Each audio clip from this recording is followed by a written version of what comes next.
ગેરરીતિ બંધ કરો, બંધ કરો, બંધ કરો, ગેરરીતિ બંધ કરો, બંધ કરો, બંધ કરો, ગેરરીતિ બંધ કરો. બંધ કરો.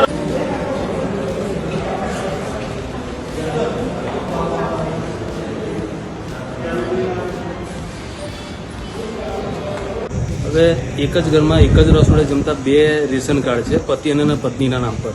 સરકારી પરિપત્ર મુજબ રજૂઆત પણ કરેલી છે, પરિપત્ર બી મેં આપેલો છે.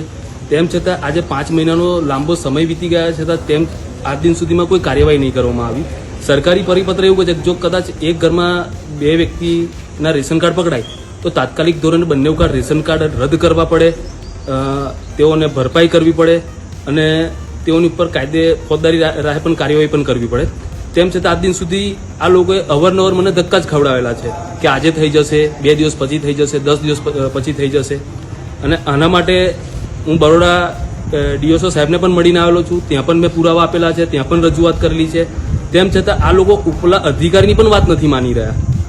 એટલે કે જે તે ટાઈમ પર તેમને ધ્યાને નહોતું, પણ અમો અરજદારે જ્યારે અરજી આપી ત્યારે તેમને ધ્યાને આવ્યું કે એક ઘરમાં 2 રેશન કાર્ડ છે તો બંને રદ કરવા પડે અને કાયદેસરની કાર્યવાહી કરવી પડે. તેમ છતાં આજ દિન સુધી કોઈ જ રીતના કોઈ કાર્યવાહી નહીં કરવામાં આવી. અને બીજી વસ્તુ તો એવી છે કે આ લોકોએ એક ઘરમાં રેશન કાર્ડ નથી તે અંગે સોગંદનામું કરવું પડે છે. તો તેવા સોગંદનામા ખોટા કર્યા હોય એવી અમોને શંકા છે. અને સોગંદનામું ખોટું કર્યું જોઈએ, કારણ કે રેશન કાર્ડ માટે ગુજરાતના કોઈ રાજ્યમાં કે કોઈ જિલ્લામાં બીજું નામ અમારું રેશન કાર્ડમાં નથી, તે અંગેનું સોગંદનામું કમ્પલસરી છે. એટલે એ સોગંદનામું ખોટું કર્યું હોય એની પર ફોજદારી રાહે કાર્યવાહી કરી શકાય.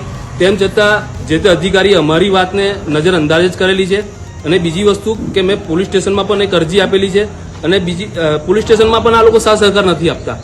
હું પોલીસવાળા પાસે જ્યારે જઉં છું પોલીસ સ્ટેશન, આપના જે સાવલી પોલીસ સ્ટેશન લાગે છે ત્યાં અવારનવાર એક જ વસ્તુ કે ભાઈ તપાસ ચાલુ છે અને મામલતદાર સાહેબ અમને ત્યાંથી માહિતી નથી આપી રહ્યા. આપણી માંગણી સંદર્ભે શું કરશો? કાયદેસરની કાર્યવાહી કરવી પડે, કારણ કે ગરીબ મધ્યમ વર્ગના માણસને જો કદાચ રાશન ચાલુ કરવું હોય ને તો ઘણા બધા ધક્કા ખાવા પડે છે. તો આ રીતના જે બોગસ ભૂતિયાઓ રેશન કાર્ડ છે તેઓની પર કેમ ધ્યાન નથી જતું તેમનું? આપનું નામ? મારું નામ દિવાન સલીમ શાહ સિકંદર શાહ.